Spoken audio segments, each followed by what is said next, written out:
If I had to buy one stock and hold it for the rest of my life, and it couldn't be an index fund, this would be the one. Hey, I'm Ace and I built a 400k plus portfolio in just under 5 years in my early 20s by using Buffett's value principles, my bachelor degree in finance, and my own value cycle framework, which uses the real estate cycles and fundamentals to find the best opportunities before everyone else. And the one stock I would choose to hold for the rest of my life, if I have to, is Google. Now, this is a tough one.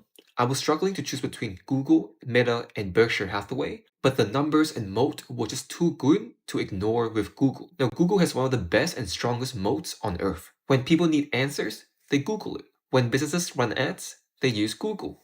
When users need AI chatbot, they go to Gemini. When companies store data or build AI, they use Google Cloud. It's more than just a search engine.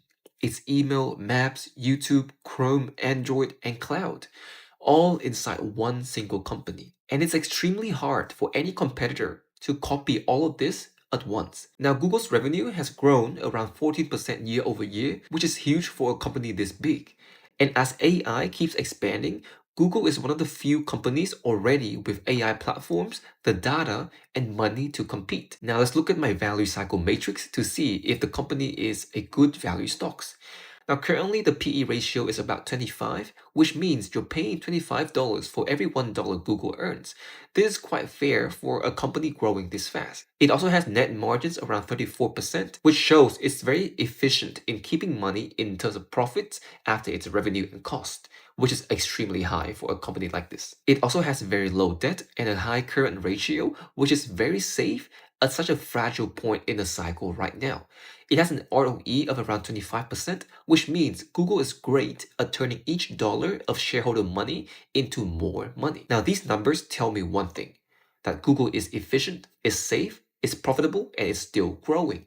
Now, the reason why I think Google wins in every cycle is because if you look at the cycles like the real estate cycle, during the bull runs, technology always leads. And during crashes, Google has 100 billion plus in cash to survive and grab and buy opportunities and invest. It's one of the few companies built to win no matter where we are in the cycle. So if you do want to learn how I invest and how I use the value cycle framework to understand cycles and find strong stocks before everyone else does, join my newsletter, link in bio, and tell me in the comment section, if you had to pick one stock to hold for life, what would that be?